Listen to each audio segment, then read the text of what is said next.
All right, a revolution is brewing in China. Now, China at this time period has been humiliated by the West for about 100 years, okay? Ever since the end of the Opium Wars, China was kind of opened up to outsiders coming in, and the Chinese are sick and tired of this. So they're embarrassed, and they do not like these outside Europeans coming in and controlling their country.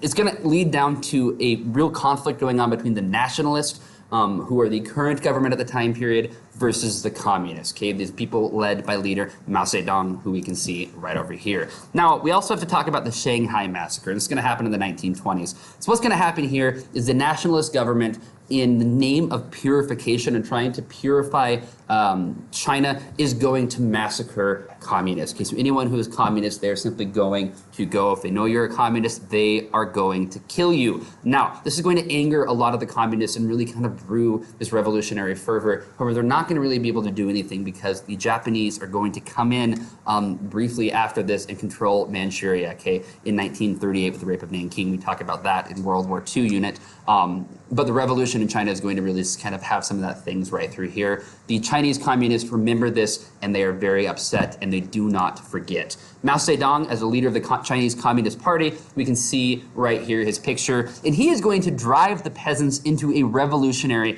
fervor. We want change. We want this nationalist government gone. We want a communist China. Mao Zedong, very good public speaker, is going to really rally up a lot of people in order of causing this revolution, so to speak. Now, what's going to happen is the Soviets are going to go in, and they're going to see this happen, and they're going to support the communists. They want to spread communism wherever possible. So they see this brewing in China with Mao Zedong, they're going to go and support him. Now, the United States is going to support the nationalists, but the United States is not going to publicly support the nationalists. They view this as a threat, so they're going to go in and they're going to be kind of giving arms, money, training, whatever they need to the nationalists, but they're going to do it in secret as a way, one, of not really escalating the tensions with the Soviets, but number two, it's going to look bad on the national scale if they're doing this, on the international scale. The nationalists are quickly going to begin to lose power. However, they still control the government, and they are not going to resign. So although they are still in power, they're not resigning their power. They're refusing to accept defeat. On October 1st of 1949, Chairman Mao, the leader of the Chinese Communist Party, is going to declare and create the People's Republic of China.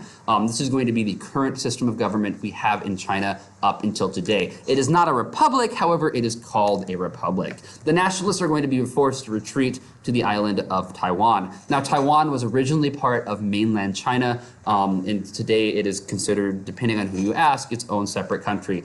So this is that government that was controlled by the Chinese previously, okay? The flag of Taiwan is the same flag that mainland China was before the revolution happened. Now, if you go to China, the Chinese today consider Taiwan a part of their country that is simply in rebellion. A lot of other countries around the world consider it its own independent country. A lot of tensions going on in there today. It's one of those issues you really don't talk about if you go to China. Who controls Taiwan? You don't want to really mention that. It's going to step on some fingers, cause some problems. One of the other big significant things that's going to happen here, though, is the Americans are going to view China as a threat. They have another large country that has just become communist. The Americans don't like this. They don't want this happening, and it's going to be viewed as a threat for them. That is all for China for now. If any questions, comment down below. Otherwise, see you later. Good luck.